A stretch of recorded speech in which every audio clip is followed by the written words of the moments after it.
Assalamualaikum and good afternoon to everyone. My name is Siti Maisarah Amira binti Tanahin. Today, I'm going to share my thought about differentiated instructions. So, my title of assignment, this assignment is From Strategy to Mindset, the true meaning of differentiated instructions. What is differentiated instructions? Differentiated instructions is Carroll and Tomlinson once observed that differentiated instructions is not a set of strategies, but it's a way thinking of teaching and learning. This remark emphasizes that the good education is can put the students in the center of learning styles and learning experience. So, instead of asking the students, how should I teach, the differentiated instructor can think that how should I teach this concept to my students to make sure that they can learn it successfully. Okay, now I will share about the four main components of differentiated instructions, which is the first one is readiness, the second one is interest, the third one is learning styles, and the fourth one is learning environment. Okay, now we will moving on to the first main component of differentiated instruction, which is readiness.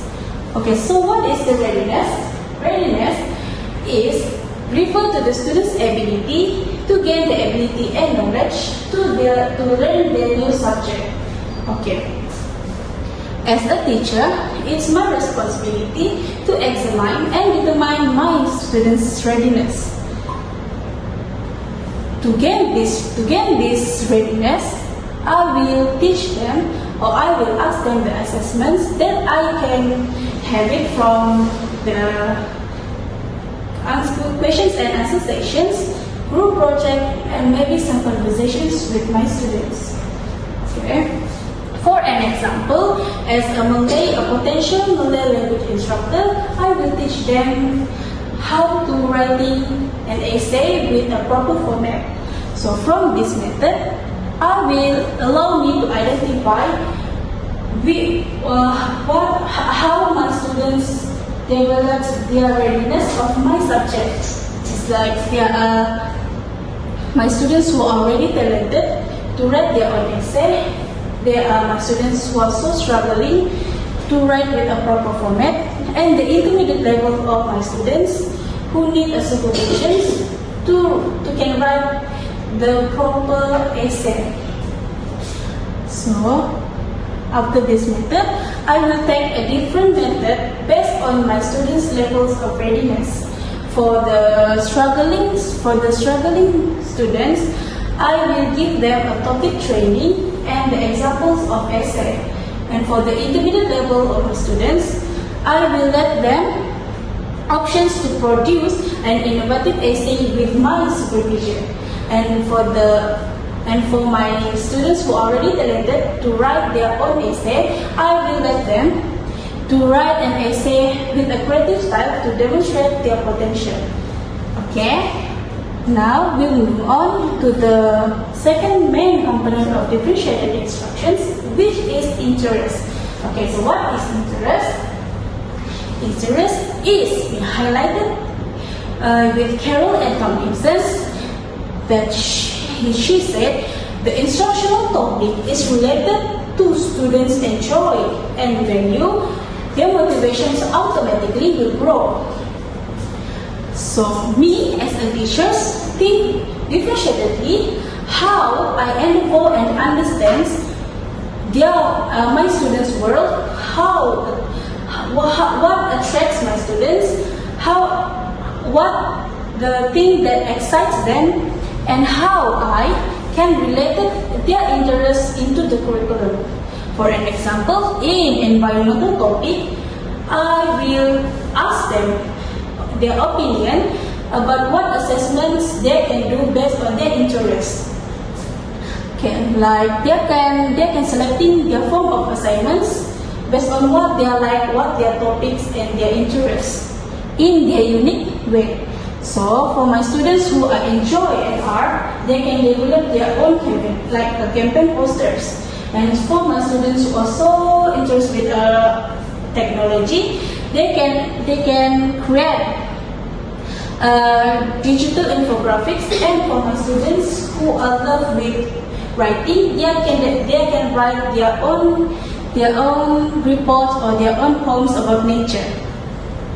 This interest-based approach promotes heavily ties between teachers and students. This is consistent to students to their enjoy their learning because this is according to their interest while meeting the learning objectives. Okay, for the third main component of differentiated instruction is the learning styles. Okay, basically we know that learning style has three main styles, which is the first one is visual, the second one is auditory, and the third one is kinesthetic. So, students that have several methods of comprehending and memorizing of problems, teacher, me, who employed varied teaching guarantee that this content and learning objective can grasp the students in variety of ways. For an example, me as a teacher will use a variety of ways to meet my students' learning style that they like. I will use a video animation technique for my students who love to study with visual, and I will use a group project discussions for my students who love an auditory, and I will give them experimental project or experimental assessment to my students who love with kinesthetic learning styles. It's for demonstrating their comprehension through written reports, through indicating understanding oral presentations, or maybe some project materials. This technique can help me as a teacher to see my students' learning potential and talents and not confined with a single form. This is no right or no wrong way to learn. This shows open and flexible thinking to spur their education. Okay. For the last main component of differentiated instruction is a learning environments. Okay. Now, I will talk about my thought about this learning environment. Different learning styles cannot be accommodated if the learning environment is not suitable. This environment comprises not only the physical but also the social, emotional, and the psychological. Through a changeable physical environment, such as the layout of chairs, that is not static. They can be changed according to the different learning ways based on their teacher. Furthermore, the teacher can use the teaching aids or teaching tools such as charts, mind map, and also the visual material should be available to assist my students for their more understanding about my topic that I've been teaching. Meanwhile, emotional and socially, children will more efficiently will study more motivated if they feel appreciated, respected, and feel safe enough while they're in the classroom. Teachers play a vital part in building a healthy classroom environment by communicating positively with my students, encouraging students, and also demonstrating them, praise them for their efforts. Teachers, for an example, can say hi to my friends and to my students every day after I enter my classroom. So they can feel appreciated, they can feel lovely if the teachers praise them for their effort. If the teacher listens to their perspective and reward them with an effort, they can feel more motivated to study and more according to their interest. This will inspire people to take a risk in learning without feeling any guilty while they get a learning in my class. So that's all from me. Thank you.